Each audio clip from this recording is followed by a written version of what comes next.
Les presentamos el proyecto de extensión académica y vinculación con el medio del segundo semestre del año 2020, titulado Diálogos Universitarios sobre Equidad de Género y Diversidad, Desafíos de Género para el Chile del 2021. En este segundo diálogo, titulado Abordaje de Género y otros determinantes sociales en el Sistema Sanitario Nacional, el desafío de la emergencia sanitaria, participa como comentarista Ruth Pérez Villegas, matrona especialista en perinatología, magíster en Ciencias de la Educación, académica de la Facultad de Medicina de la Universidad de Concepción, integrante del Programa Interdisciplinario sobre Protección Integral de la Infancia y Adolescencia de la Universidad y coordinadora general de formación permanente de la misma casa de estudios. La acompaña como invitada Oriel Solar Ormazábal, médica magíster en salud pública, en ciencias ambientales y en relaciones laborales. Actualmente se desempeña como asesora regional de determinantes sociales de la salud en la Organización Panamericana de la Salud, investigadora y además es profesora adjunta de la Escuela de Salud Pública Dr. Salvador Allende de la Facultad de Medicina de la Universidad de Chile. Posee amplia experiencia en el sistema de salud pública en Chile, tanto en servicios Instituto de Salud Pública y en el Ministerio de Salud. Entre otras experiencias a nivel internacional, trabajó en la Organización Mundial de la Salud y en numerosas consultorías internacionales en los temas de determinantes sociales de la salud, equidad de acceso, condiciones de empleo, intersectorialidad y salud en todas las políticas. También la acompaña como invitada Anita Román Morra, matrona y presidenta nacional del Colegio de Matronas y Matrones de Chile. Trabajó durante 35 años en el servicio de urgencias del Hospital Santiago Oriente, Dr. Luis Tisnebrus. Vamos a dar inicio a este diálogo de la Dirección de Equidad de Género y Diversidad de la Universidad de Concepción. Tenemos como invitada a Oriel Solar y Anita Román, que el tema que hoy día vamos a dialogar, vamos a compartir, es el abordaje de género y otros determinantes sociales en el sistema sanitario nacional y el desafío que esta emergencia sanitaria ha significado para nuestro sistema sanitario, ¿verdad? La pandemia COVID-19 ha puesto en evidencia la situación actual de nuestro sistema sanitario en todos sus niveles de atención, ¿ya? Y esto ha significado una exigencia y ha evidenciado también los problemas que esto ha significado tanto para el personal sanitario como también para nuestros usuarios y usuarias del sistema. Todo esto como los determinantes sociales involucrados también, y especialmente desde la perspectiva de género, nos hacen dialogar y preguntarnos, bueno, ¿qué es lo que está pasando? ¿Cómo se evidencia este problema de equidad de salud para nuestros usuarios, nuestras usuarias y nuestro equipo de salud, ¿verdad?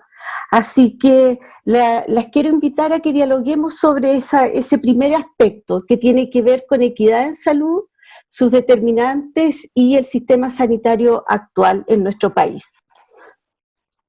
Oriel, te dejo la primera palabra para este inicio del diálogo. Bueno, muchas gracias y bueno, espero que, contribuir, a este debate y a esta discusión, ¿no? Yo planteé un poco en la invitación y agradeciendo la invitación al respecto, mi tema no ha sido el tema de género, ¿no? O sea, el tema central, ¿no? Sino más bien he trabajado los temas de determinantes sociales y efectivamente he profundizado los temas de empleo y desigualdad, ¿no? Que es el foco de un poco de mi trayectoria. Y un poco en la situación actual en la que estoy, uno ha mirado la región y también mira al país, ¿cierto? En el cual la pandemia, primero que nada, ha puesto, como tú señalas, visible algo que era señalado ya hace mucho tiempo y una realidad constatada, que son el tema de las inequidades en salud y las inequidades sociales, ¿no? Y nunca las pandemias han sido situaciones neutrales, ¿cierto? Influyen mucho ciertas condiciones sociales, económicas y políticas, de los grupos sociales y los territorios. Y también puso esta inequidad en evidencia la falta de conocimiento y de visión de algunos actores públicos y privados sobre la realidad del país, ¿no? Que es lo que se constató en muchas de las decisiones y de los abordajes, ¿no? Un segundo punto que a mí me parece como bien importante es que también la pandemia ha puesto en evidencia, digamos, la importancia de otras políticas públicas en los resultados en salud, que es lo que hablamos por determinantes sociales, ¿no? De una u otra manera uno ha visto que el logro de los resultados sanitarios y en algo tan, a veces biomédico, como puede ser un cuadro infeccioso, las infecciones propiamente tal, la efectividad o el poder implementar las medidas en materia de salud pública se estrellaban con ciertas realidades en materia de protección social y trabajo, ¿no? Que fue la situación de la desprotección social o del trabajo informal, ¿cierto?, existente en Chile, que además predominantemente, ¿cierto?, se realiza también en el ámbito de mujeres, ¿no? Y por lo tanto la necesidad de que gran parte de los programas políticas públicas requieren un trabajo intersectorial, eso que decimos, pero que cuesta mucho, digamos, llevarlo a la práctica, ¿no? Y por otro lado, creo que también un tema relevante es que también en esta pandemia muy centrada inicialmente en los temas hospitalarios, en la capacidad, digamos, de mirar el impacto en la mortalidad principalmente, y por lo tanto en toda la capacidad terciaria en términos de capacidad de atención y de tratamiento, no puso en un inicio el tema de la atención primaria y se vio en evidencia la importancia del rol, ¿no? Sobre todo en el ámbito preventivo, en la capacidad de testeo y prevención. Y por lo tanto la importancia de la salud pública, ¿no? Un área que en general yo diría que ha estado debilitada y ha vivido procesos desde la reforma, ¿cierto?, de mucha debilidad y de pérdida, digamos, de capacidad y de competencia importantes, ¿no? Y por otro lado, yo diría que un tema también que ha puesto en evidencia, digamos, la pandemia, ¿cierto?, ha sido la importancia de la transparencia de la información, ¿no?, y la credibilidad y la legitimidad, digamos, de ello, y también la importancia de los canales de control social, ¿no? O sea, que tiene que ver con los canales de participación, que es otro aspecto de gran debilidad, digamos, que tenemos en general en el sistema, ¿no? Eso un poco como algunas líneas para poner en discusión, ¿no?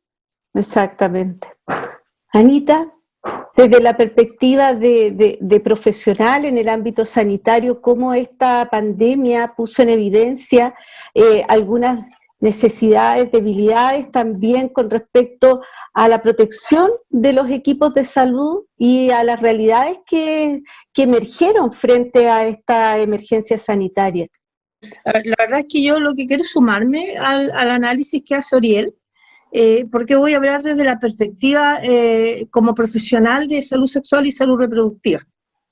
¿Ya? En esa línea ocurrió en esta catástrofe pandemia lo mismo que ha ocurrido en todas las otras catástrofes. ¿Ya? Desde el Comité de Emergencia y Desastre centrado en el Ministerio de Salud, en este y en todos los gobiernos, porque catástrofes han habido en todos los gobiernos, no quiero yo identificar que solo ha sido en este, ¿ya? Sino que en todos los gobiernos, y lo digo con conocimiento de causa, porque la verdad yo harto tiempo cargo el colegio y me han tocado varias catástrofes, ¿ya? Y en esa línea, precisamente las orientaciones que de prevención de acciones que no se debieran descontinuar, se descontinúan en todas las catástrofes.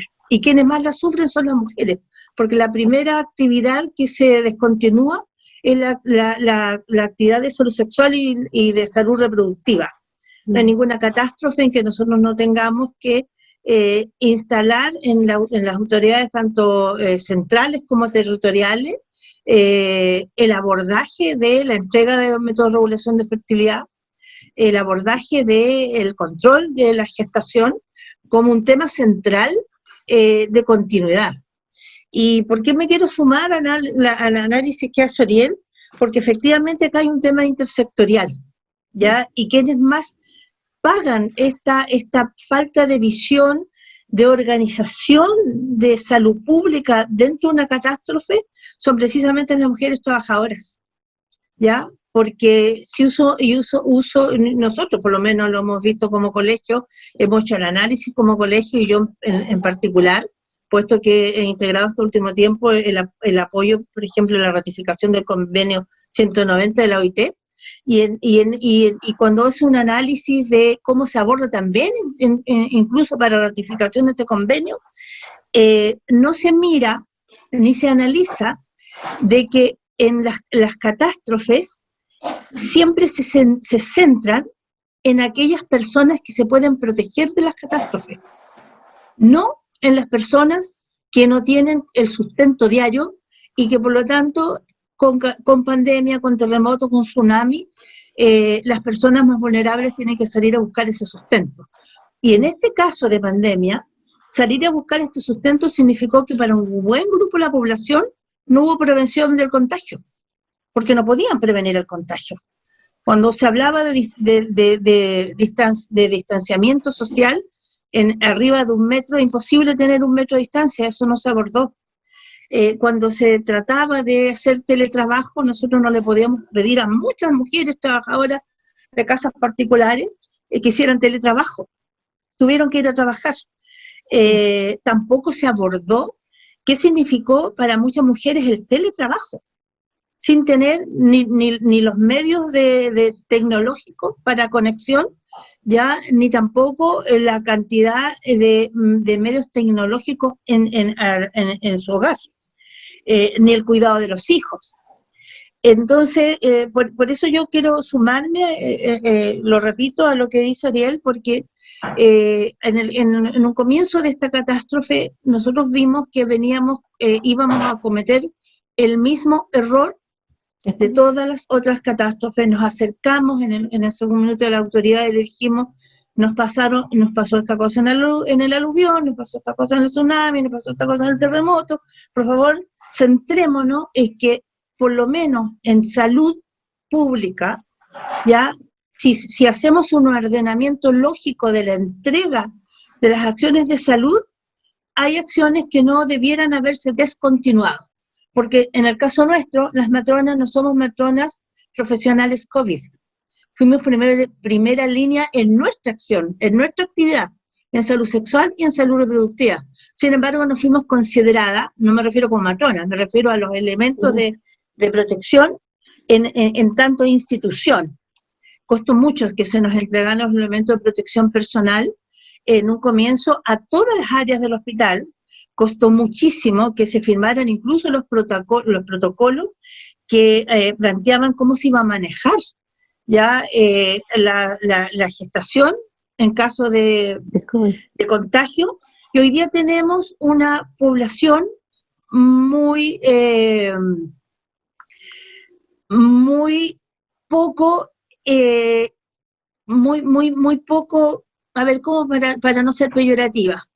Bueno, en el fondo lo que pasa es que hoy día tenemos una población bastante descontenta con el trato que se le ha dado frente a lo que es la humanización del trato de salud sexual y salud reproductiva, ¿ya? Y eso es un tema del sistema, porque si el sistema hubiese visualizado que si a una mujer se le acaba hoy día su método de regulación de fertilidad, tiene que empezarlo mañana, ¿ya? Si a una gestante necesita un control de gestación, ninguna gestante podría haber tenido temor de ir a su control de gestación, porque nadie hoy día puede decir que vía telemática puede escuchar los latidos cardíacos fetales, o se puede hacer un examen. Eso desde nuestra atención, pero en nuestra atención lo que se exacerba en esta pandemia es precisamente los problemas de infraestructura que vienen de arrastre, y se profundizan todos estos problemas que vienen de arrastre, y lamentablemente tengo que decirlo, no solo en la mujer trabajadora, sino que también en la mujer de la tercera y cuarta edad, que de acuerdo a la evidencia que nosotros tenemos como colegio, por lo menos el 90% no acudió en ninguno de los 8 meses que lleva esta catástrofe, a hacer algún tipo de examen de prevención de cáncer. Ya se dejaron de hacer Papa Nicolau, se dejaron de hacer mamografía, eso a pesar de toda la llamada que hizo la autoridad por la televisión ya era tarde, porque en el fondo se había instalado la idea de que era mejor estar encerrado en la casa, protegerse en la casa para no contagiarse. Y bueno, yo vuelvo a agregar a eso, esas lo pudieron hacer solo aquellas personas que podían tener el sustento diario. Las otras personas igual tuvieron que salir a buscar el sustento diario, pero y por lo mismo no pudieron tampoco ir a control. Entonces yo creo que en la línea que hoy día estamos mirando de lo que son las determinantes sociales, es gravitante mirar que las determinantes sociales siguen siendo una gravitante, por así decirlo, en la prevención de cualquier problema de salud y se exacerba en catástrofes. Exactamente. Así es. Sí, quizás una cosa, Ruth, que me gustaría como agregar, como enfatizar, tiene que ver, digamos, de una u otra manera con la importancia, ¿cierto?, de que cuando uno aborda los determinantes sociales de la salud, uno tiene que, de una u otra manera, conceptualizar que lo que está refiriendo, digamos, por determinantes sociales tiene que ver con cómo se distribuye poder en la sociedad, ¿no? Ya sea expresado en materia de recursos materiales, prestigio, incidencia política, ¿no? Y lo que uno, en este tema central, ¿no?, que tiene que ver con los temas de género, pero también en cómo eso se expresa en los espacios laborales, en las posibilidades de las opciones, cuando uno lo llaman acciones preventivas, cuáles son las condiciones o los entornos que permiten que esas acciones preventivas puedan llevarse a cabo.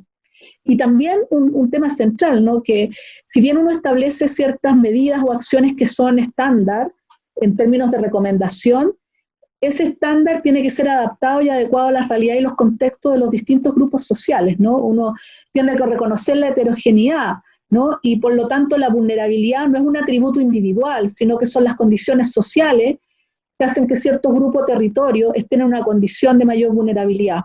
Y creo que eso no necesariamente estuvo presente, ¿no? Ni acá ni en general no ha sido de debate con respecto a este tema. O sea, en general la vulnerabilidad de los grupos definidos como prioritarios quedó centrado en los temas de comorbilidades, ¿no?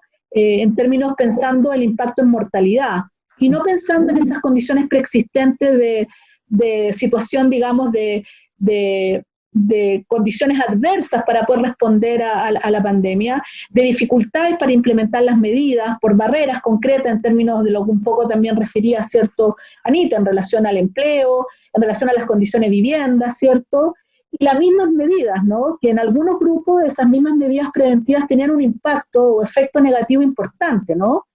Y eso tiene que ver con las condiciones sociales o los entornos propios de cada uno de los grupos que no necesariamente fueron reconocidos, ¿no? Exactamente.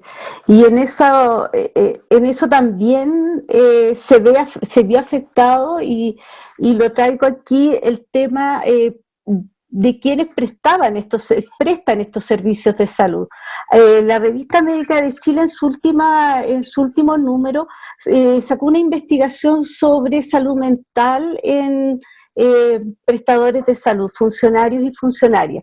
Y el análisis final, ellos evaluaron sintomatología depresiva, angustia, insomnio, y esto era mayor en mujeres prestadoras de salud que en hombres, y veían que no analizaron en detalle las causales, pero determinaban que asociado además a este rol de cuidadoras de otro, de prestar los servicios y la atención en salud en base a su profesión, a sus funciones, tenían también y tienen la responsabilidad del cuidado de otros niños, de otros adultos mayores, de su hogar. O sea, en la mujer se aumentaron además se ha aumentado durante esta emergencia sanitaria, y se ha visto exacerbado estos roles, sobre todo cuando nosotros estamos refiriéndonos a las personas que prestan los servicios sanitarios.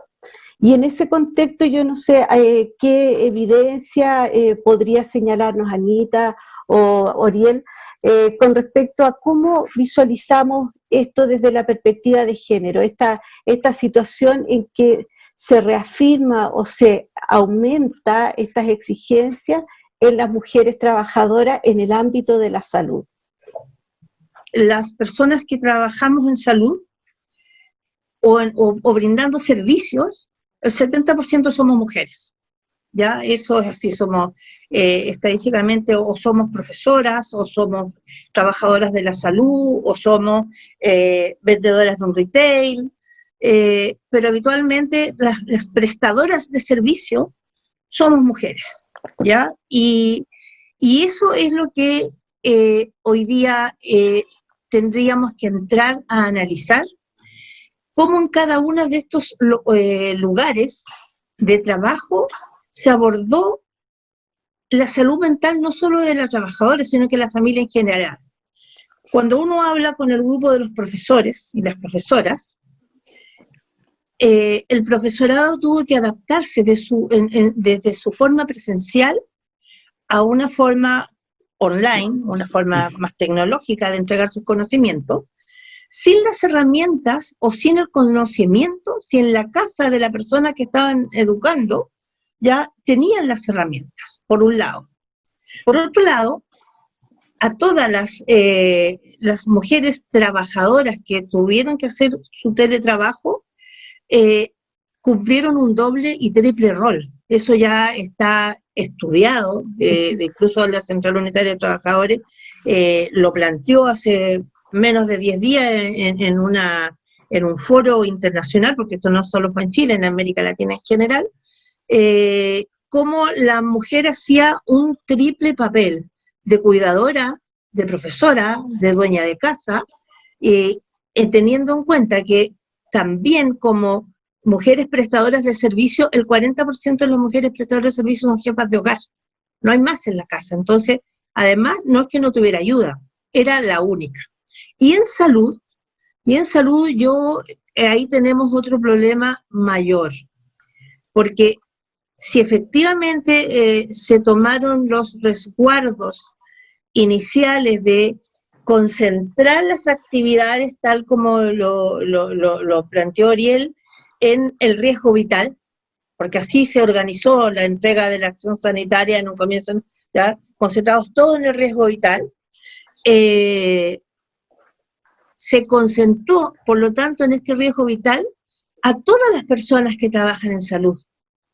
Y al concentrar esto a todas las personas que trabajan en salud, no hubo ni siquiera un ordenamiento de cuál era la capacidad que iba a tener todo este personal de enfrentar, por un lado, el teletrabajo o enfrentar la primera línea.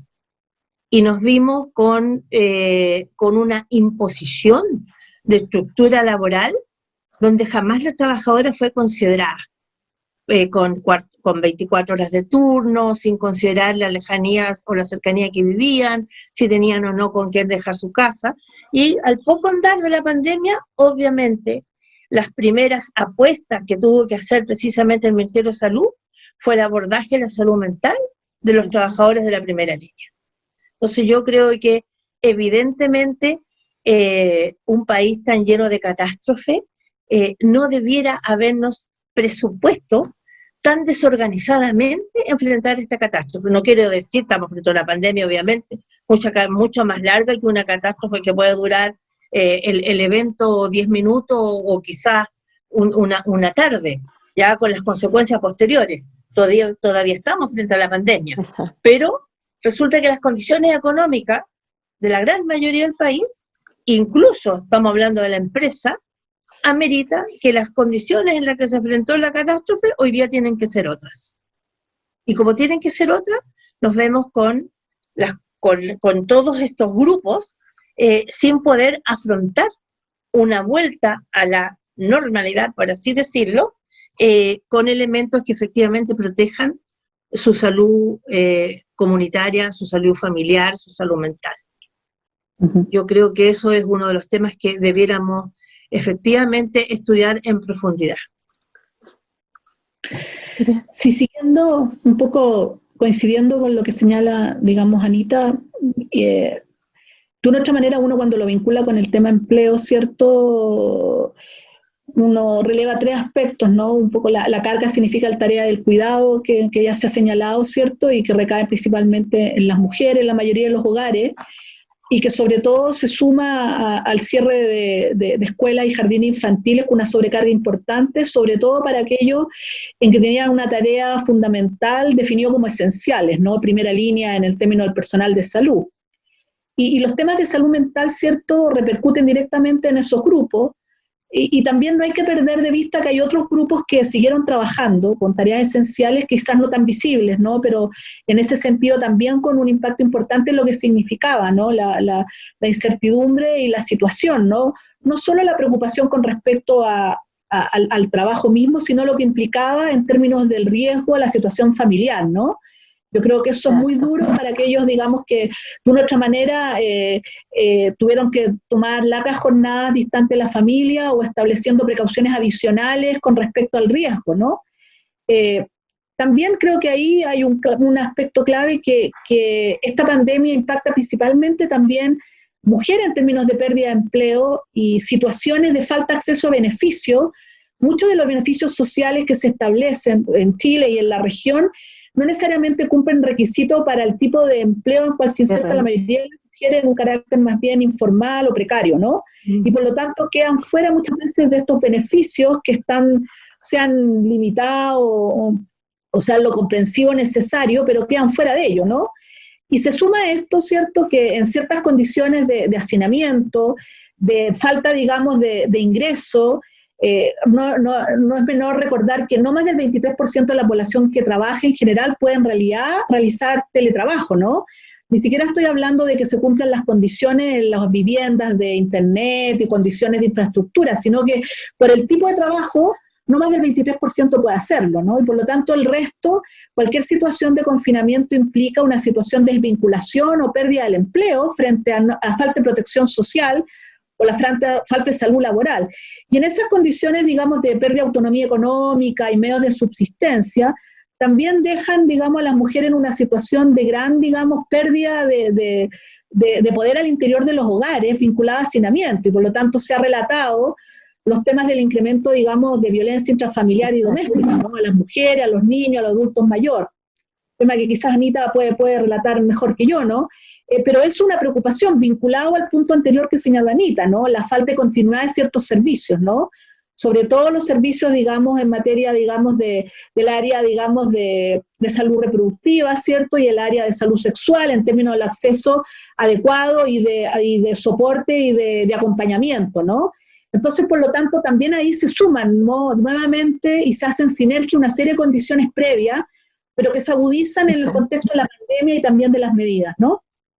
Así es, así es. En ese contexto y en esa realidad en la que estamos ahora, quizás invitarlo como a reflexionar hacia un futuro, hacia cómo debiera ser o prepararnos porque probablemente esta pandemia que estamos viviendo, 19-20, o sea, COVID-19, pero puede ser COVID-20 y otras que podrían venir a futuro. ¿Cómo visualizan ustedes un sistema sanitario que dé respuesta anticipadamente a un país que pueda sentirse con menos inequidad y con más protección desde el punto de vista de los servicios sanitarios? Y quizás prever anticipadamente resguardos que sean fundamentales para salir lo más airosos posible, entendiendo que vivimos en un país y en una región, como dice Ariel, con escasos recursos, no tenemos grandes recursos, pero ¿cómo visualizan ustedes el poder preparar nuestro sistema sanitario para que frente a estas condiciones u otras, en un futuro podamos nosotros decir, estamos de mejor manera preparados? ¿Cuál sería esa visión de futuro, de un mejor futuro para la salud de chilenas y chilenos? Mira, disculpa, a mí me gustaría agregar, antes de abordar esta pregunta que hiciste, Ruth, disculpa, Ariel, cuando se inició esta campaña y nosotras en particular, como colegio, empezamos a tocar puertas para que no se repitiera lo que habíamos vivido en todas las catástrofes, precisamente frente a nuestras acciones. Me pidió una reunión la presidenta del Senado, la senadora Adriana Muñoz, porque había escuchado nuestras declaraciones y me dice, a ver, Anita, cuéntame qué sucede, por qué está pasando. Bueno, yo le refiero parte de lo que incluso hemos hablado hoy día, y me dice, bueno, yo creo que como Senado tenemos mucho que decir, vamos a hacer, me planteó algunas líneas de trabajo, y entre esas líneas de trabajo instaló una mesa género COVID con el Colegio de Matronas. Y salió a la luz pública esta mesa género COVID con el Colegio de Matronas. 90 organizaciones pidieron estar en esa mesa. Y hoy día esa mesa tiene 90 organizaciones. Y cuando yo escucho a cada una de las organizaciones, cada una de esas organizaciones tenía algo que decir en esta catástrofe. Por ejemplo, las representantes de las mujeres con discapacidades auditivas, las representantes de las trabajadoras de casa particular, las representantes de las cuidadoras, las representantes del mundo de la migración. 90 clamores sentados en una mesa que visualizó esta catástrofe y que nunca se había podido reafirmar. Bueno, producto de ello se armó una agenda género COVID que tiene mediano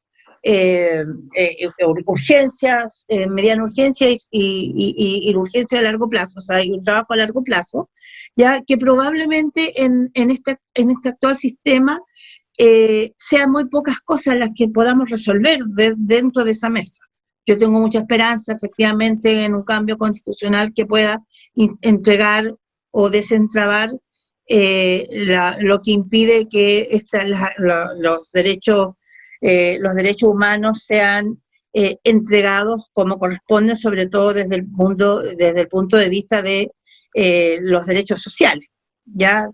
Y en ese espacio yo creo, a propósito de la pregunta que tú haces, Ruth, tenemos que pasar esta pandemia, sentarnos e instalarnos a ver cómo efectivamente vamos a abordar la salud, y voy a hablar desde la salud, no desde el mundo que plantea Ariel del trabajo, porque ahí también tenemos algo que decir, la salud desde una línea que efectivamente no nos vuelva a pasar que se descontinúe atención, sobre todo cuando estamos pensando que la posibilidad de una pandemia u otra pandemia no puede dejar de darse en 2 años, porque el impacto sanitario de la descontinuidad de esas acciones lo vamos a vivir en 1 año y medio más, y lo vamos a vivir lamentablemente con un aumento del indicador de la mortalidad general, ¿ya? Y en ese espacio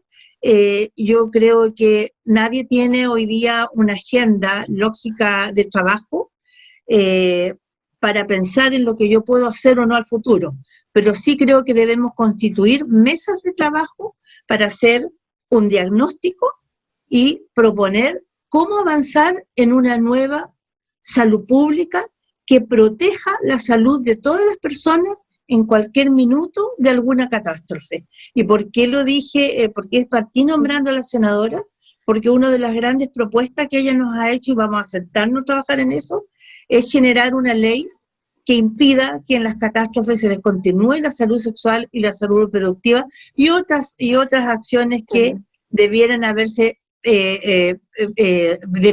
permanecido durante la catástrofe. Sí, bueno, siguiendo un poco lo que sea Anita, quizás me gustaría a mí como centrar en 2 ámbitos, ¿no? Un poco, uno en términos de la relación salud y empleo propiamente tal, y otro quizás incorporando algunos temas de género con respecto a cómo uno lo visualiza, ¿no? En primer lugar, sin duda que el proceso de una nueva constitución permite una discusión sobre los temas de la salud y otros derechos sociales que tienen un impacto directo en salud. Yo creo que ahí hay un primer punto que me parece que es central, que el mismo proceso pueda servir, digamos, para el debate y la discusión, ¿no? En el sentido que muchas veces los procesos de reforma, y Chile no ha estado fuera de aquello, a veces el foco de la discusión ha estado en las modalidades, los mecanismos de financiamiento, y poco ha habido discusión sobre los modelos, ¿no? Y por lo tanto lo que significa la continuidad, por ejemplo, como entendemos de servicio, la integración de políticas públicas para los resultados sanitarios, etcétera, ¿no?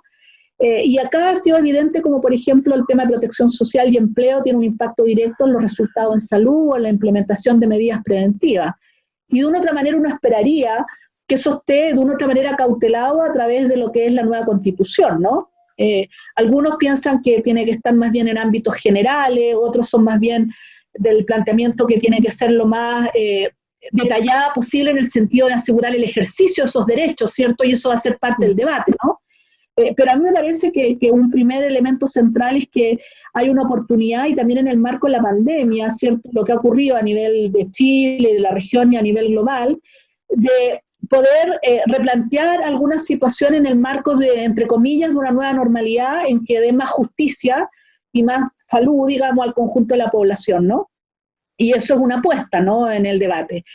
Pero también en ese mismo sentido, si lo vemos en el marco de la salud y de la perspectiva de género, para esos resultados en salud necesariamente uno esperaría, ¿cierto?, que estos mecanismos aseguren, por un lado, políticas que promuevan una igualdad de ingresos, por ejemplo, las mujeres, ¿cierto?, y los hombres, políticas que aseguren ciertas condiciones de empleo y no exclusión del mercado laboral, políticas que promuevan una mayor representación política, ¿cierto?, efectivamente, con respecto a esas visiones, políticas que efectivamente hagan una mayor igualdad en el uso, digamos, del tiempo, ¿cierto?, y con respecto a las tareas de cuidado y demás, y políticas en el ámbito, obviamente, de familia, ¿no? O sea, el término de la carga del cuidado y de la continuidad que se da de parte del trabajo, digamos, no remunerado y del cuidado de las mujeres, tiene un impacto directo sobre aquello, ¿no?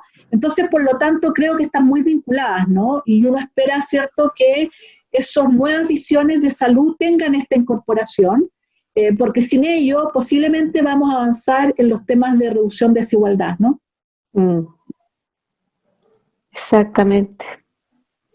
¿Algo más que quieran agregar? Yo creo que el tiempo, o sea, cada uno de los temas aquí expuestos podrían, para ampliarlos por muchos más, porque cada uno de esos invita como a una discusión mayor y un análisis más profundo, ¿ya? Creo que tocamos elementos que son centrales, como, digamos, desde el punto de vista del sistema sanitario, desde el tema de la perspectiva de género y los determinantes que están vinculados y relacionados nos han hecho reflexionar sobre lo que podríamos pensar hacia un futuro como salud pública, que para nosotros es el tema que nos aborda. No sé si algo más quisieran compartir para finalizar con nuestro diálogo, porque creo que hemos cumplido de alguna manera nuestro objetivo en este encuentro, así que les dejo abierta para que ustedes expongan algo que quisieran compartir en este minuto. No, yo quizás bien cortito señalar que, bueno, que estamos en pandemia aún, ¿no? Sí. Y que la evolución de ella no es menor que aquellos aspectos que no se hicieron de manera adecuada o haya aprendizaje o sean canalizados y sean incorporados, ¿no? Y sobre todo esos canales en el cual la misma organización o grupos sociales que se han visto más afectadas de ello sean incorporados. Esto no es un tema solo de los expertos, ¿no? Esto es un tema también de cómo la ciudadanía vive y cómo ha buscado soluciones frente a la debilidad o la ausencia de ciertas respuestas, ¿no? Y ojalá exista capacidad de rescatar y recoger eso en una perspectiva esperanzadora frente a lo que significa el proceso, digamos, de una nueva constitución, ¿no? Eso. Yo, la verdad que es muy esperanzador, tal como lo dice Oriel, el proceso que estamos viviendo. Pero yo no quiero dejar pasar esta oportunidad, porque cuando uno profesa ya una profesión como la nuestra, como es la matronería, no puede dejar de analizar cuáles son los problemas más gravitantes que permiten, que siguen ocurriendo, que las equidades se transformen en inequidades profundas. Y yo comparto en lo que trabaja Gabriel, y que son los temas laborales, ¿ya? Porque nosotros podemos asumir que el ingreso de la mujer al trabajo ha sido importante y ha sido gravitante. Pero desde nuestro box de atención, desde nuestra perspectiva, y así yo lo he conversado muchas veces con las compañeras de la Central Unitaria de Trabajadores, no hay un respeto por el puesto laboral de las mujeres, partiendo por las calidades de contrato.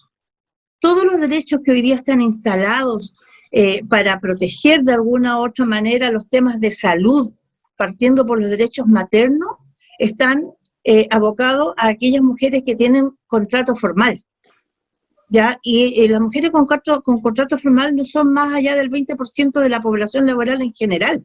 La gran mayoría tiene un contrato que no respeta la seguridad social.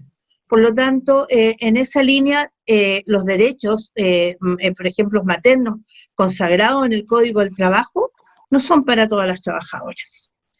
Y en un segundo término, viendo la salud de las mujeres trabajadoras, cualquier tipo de salud.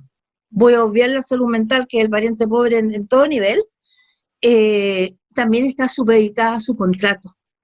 Porque si su empleador no la autoriza a un control y en su contrato no está establecido, ella no se puede controlar. Y hoy día nuestro sistema de salud tiene horarios finitos.